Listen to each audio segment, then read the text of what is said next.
जय माता जी मित्रों, एक बार फिर से स्वागत है आपका आज के इस वीडियो में। मित्रों, गंगा जल का उपयोग प्रायः हर धार्मिक और मांगलिक कार्यों में किया जाता है।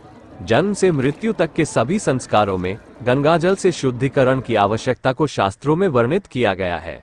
मृत्यु के निकट होने पर व्यक्ति को गंगा जल पिलाने और दाह संस्कार के बाद उसकी राख को गंगा के पवित्र जल में प्रवाहित करने की परंपरा अनादिकाल से चली आ रही है।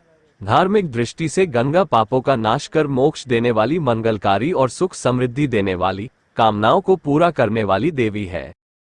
आज के इस वीडियो में हम लोग माता गंगा के तत्व को जानेंगे। ऐसी जीवनदायी और पावन होने के कारण गंगा के जल को अमृत भी कहा जाता है। गंगा जल का अमृत तत्व मानव को उसके देहजन्य रोगों से मुक्ति प्रदान करने में पूर्ण समर्थ है। गंगा में जल नहीं बल्कि अमृत रस प्रवाहित होता है। वैज्ञानिक तथ्यों से भी इस बात की सिद्धि हो चुकी है कि गंगा जल पवित्र और चमत्कारी है। मित्रों, ये तो माता गंगा का स्थूल रूप है। इसके अतिरिक्त माता गंगा का एक सूक्ष्म रूप भी है जिसे हम लोग नहीं देख पाते हैं। तो आज के इस वीडियो में हम लोग माता गंगा के सूक्ष्म रूप के भी दर्शन करेंगे।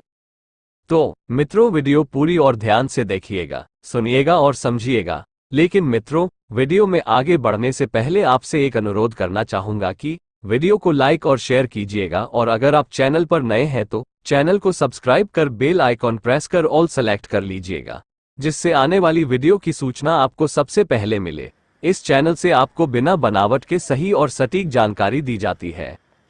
हम आपके लिए इसी तरह की जानकारी वाली वीडियो लाते हैं और आपके सहयोग से आगे भी प्रस्तुत करते रहेंगे। मित्रों, इस चैनल पर आपको शॉर्ट में लेकिन मुख्य तत्व ज्ञान मिलेगा। दोस्तों, आदि शक्ति जगदम्बा के 3 पतित पावनी स्वरूप है, गीता, गंगा और गायत्री।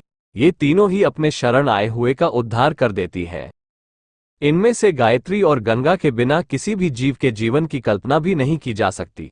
किसी भी जीव के शरीर की रचना प्रकृति और पुरुष के बिना हो ही नहीं सकती। प्रकृति का मतलब कुंडलिनी शक्ति और पुरुष का मतलब आत्मा। इन दोनों के बिना किसी भी जीव की कल्पना भी नहीं की जा सकती। आपने अमीबा नाम के जीव के बारे में विज्ञान में पढ़ा होगा। यह अत्यंत सूक्ष्म जीव है जिसे माइक्रोस्कोप के बिना देखा भी नहीं जा सकता, लेकिन उसमें भी एक से अधिक होने की क्षमता होती है। ये प्रकृति और पुरुष के अस्तित्व से ही संभव होता है। अब प्रकृति में जल तत्व भी है, और आप जानते ही हैं कि जीवों के शरीर में 70% तक जल का होता है।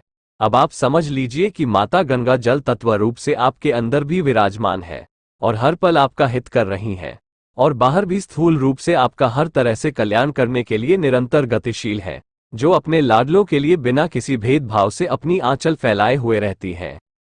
इस तरह गंगा और गायत्री तो जीवों के शरीर में विराजमान होकर जीवों का कल्याण करती हैं, और गीता मानव को जीवन जीने की राह बताती हैं।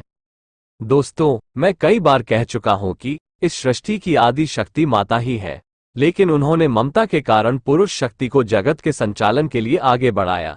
क्योंकि जब कभी कठोर निर्णय की जरूरत हो तो माता अपने ममतामयी स्वभाव के कारण कमजोर पड़ जाती है, लेकिन जब कभी पाप ज्यादा बढ़ जाता है तो विकराल रूप धारण कर दुष्टों का संहार भी करती है।